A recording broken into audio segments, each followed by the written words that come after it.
ಇಂದು ಮತ್ತೆ ಪಂಚಮಸಾಲಿ ಮೀಸಲಾತಿಯ ಹೋರಾಟಗಾರರ ಮೇಲಿನ ಲಾಠಿ ಚಾರ್ಜ್ಗೆ ತೀವ್ರ ಖಂಡನೆಯನ್ನ ವ್ಯಕ್ತಪಡಿಸಲಾಗಿದೆ.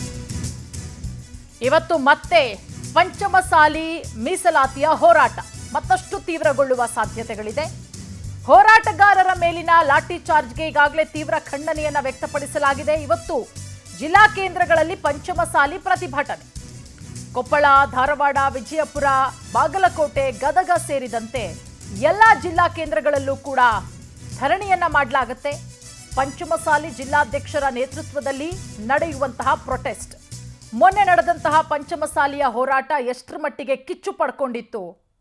ಕೊನೆಗೆ ಪ್ರತಿಭಟನಾಕಾರರನ್ನ ನಿಯಂತ್ರಣ ಮಾಡೋದಕ್ಕೆ ಪೊಲೀಸರು ಹರಸಾಹಸ ಪಟ್ಟರು. ಪ್ರತಿಭಟನಾಕಾರರು ಪೊಲೀಸರ ಮೇಲೆ ಕಲ್ಲು ತೂರಾಟವನ್ನ ಮಾಡಿದ್ರು. ಲಾಠಿ ಚಾರ್ಜ್ ಮಾಡಬೇಕಾದಂತಹ ಪ್ರಸಂಗ ನಿರ್ಮಾಣ ಆಯಿತು. ಸುವರ್ಣಸೌಧಕ್ಕೆ ಮುತ್ತಿಗೆ ಹಾಕುವಂತಹ ಸಂದರ್ಭದಲ್ಲಿ ಅದರ ಜೊತೆಗೆ ಅಲ್ಲಿದ್ದಂತಹ ಬ್ಯಾರಿಕೇಡ್ಗಳನ್ನು ಕಿತ್ತು ಹಾಕಿ ಪ್ರತಿಭಟನಾಕಾರರು ತಮ್ಮ ಆಕ್ರೋಶವನ್ನು ವ್ಯಕ್ತಪಡಿಸ್ತಾರೆ. ಕಲ್ಲು ತೂರಾಟ, ನೂಕು ನುಗ್ಗಲು, ಕಾಲ್ತುಳಿತ, ಸುಮಾರು 17ಕ್ಕೂ ಹೆಚ್ಚು ಜನರಿಗೆ ಗಾಯಗಳಾಗತ್ತೆ. ಒಂದಿಬ್ಬರಿಗೆ ಗಂಭೀರ ಸ್ವರೂಪದ ಗಾಯಗಳೇ ಆಗತ್ತೆ.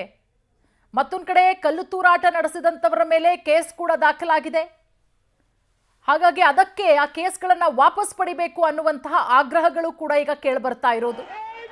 ಅದೆಲ್ಲದರ ನಡುವೆ ಇವತ್ತು ಮತ್ತೆ ಧರಣಿ ನಡೆಸೋದಕ್ಕೆ ಪಂಚಮಸಾಲಿಗಳು ಮುಂದಾಗಿದ್ದಾರೆ.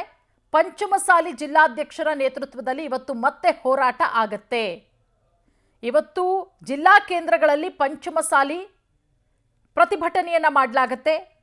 ಕೊಪ್ಪಳ, ಧಾರವಾಡ, ವಿಜಯಪುರ, ಬಾಗಲಕೋಟೆ, ಗದಗ ಸೇರಿದಂತೆ ಎಲ್ಲ ಜಿಲ್ಲಾ ಕೇಂದ್ರಗಳಲ್ಲೂ ಕೂಡ ಧರಣಿಯನ್ನ ಮಾಡಲಾಗತ್ತೆ.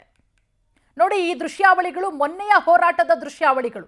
ನೀವೀಗ ಗಮನಿಸ್ತಾ ಇದ್ದೀರಲ್ಲ, ಮೊನ್ನೆಯ ಹೋರಾಟದ ದೃಶ್ಯಾವಳಿಗಳು. ಹೋರಾಟ ಎಷ್ಟರ ಮಟ್ಟಿಗೆ ಮೊನ್ನೆ ತೀವ್ರ ಸ್ವರೂಪವನ್ನು ಪಡ್ಕೊಳ್ತು ಅನ್ನೋದನ್ನ ಗಮನಿಸಿದ್ವಿ.